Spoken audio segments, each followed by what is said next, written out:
एक ऐसी राक्षसी थी जिसके पास एक भयानक शक्ति थी। वो अपने इशारे पर पूरे के पूरे जंगल को हवा में उड़ाकर कहीं भी ले जा सकती थी। उसने अपनी इस ताकत से भगवान शिव के भक्तों को समुद्र के बीचों बीच कैद कर दिया था, लेकिन वो नहीं जानती थी कि उसकी यही गलती महादेव के 8वें ज्योतिर्लिंग के जन्म का कारण बनेगी। आखिर कौन थी वो और महादेव को जमीन फाड़ कर वहाँ क्यों आना पड़ा? इस कहानी की शुरुआत होती है दारुका नाम की एक राक्षसी से। वो कोई साधारण राक्षसी नहीं थी, वो उस भयानक कुल से आती थी जो राक्षसों और सांपों यानी नागों के खून से मिलकर बना था। इसलिए इनमें राक्षसों जैसी क्रूरता और सांपों जैसा झर दोनों था। लेकिन वो माता पार्वती की बहुत बड़ी भक्त थी। उसकी तपस्या से खुश होकर माता ने उसे एक अनोखा वरदान दिया था। दारुका ने मांगा कि माँ, मैं जहाँ भी जाऊँ मेरा ये पूरा जंगल दारुका वन मेरे साथ साथ चले।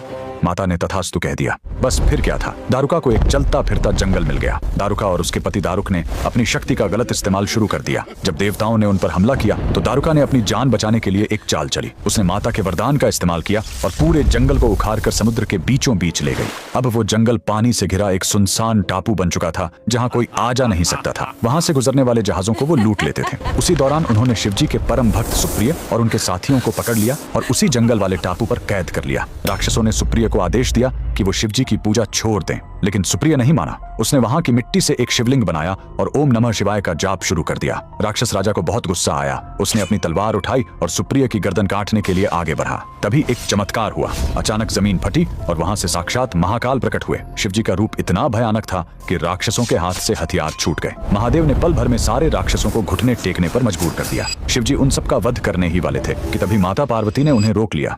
स्वामी, कृपया इन्हें छोड़ दीजिए, ये मेरे भक्त हैं। शिवजी मान गए।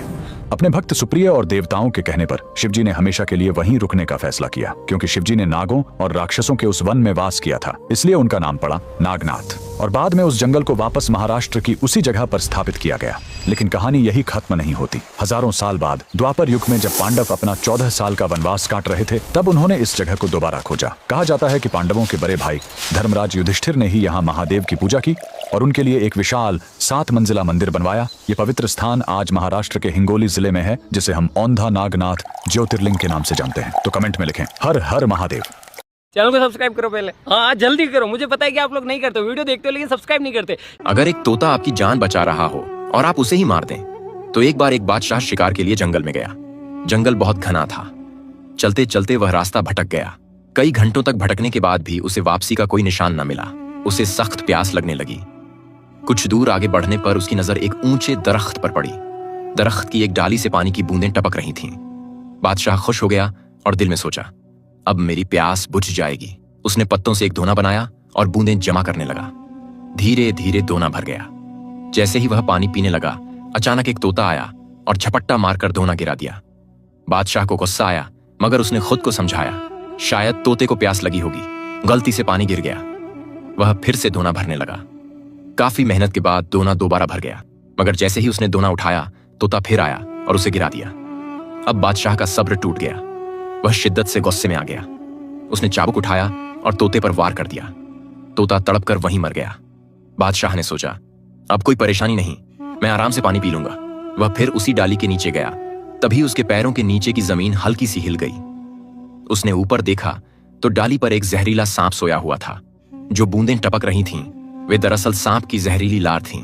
बादशाह का चेहरा खौफ और शर्मिंदगी से लाल हो गया। उसे समझ आ गया कि तोता उसे बचाने की कोशिश कर रहा था, मगर उसने गुस्से में आकर उस बेगुनाह की जान ले ली। उसका दिल पछतावे से भर गया। वह रोने लगा और बोला, काश मैंने अपने गुस्से पर काबू रखा होता। तोता मेरा खैरख्वाह था और मैंने उसी को मार डाला। सीख: जल्दबाजी और बिना सोचे समझे किया गया अमल हमेशा परेशानी और पछतावे का सबब बनता है। इंसान को हर हाल में सब्र और हिकमत से काम लेना चाहिए।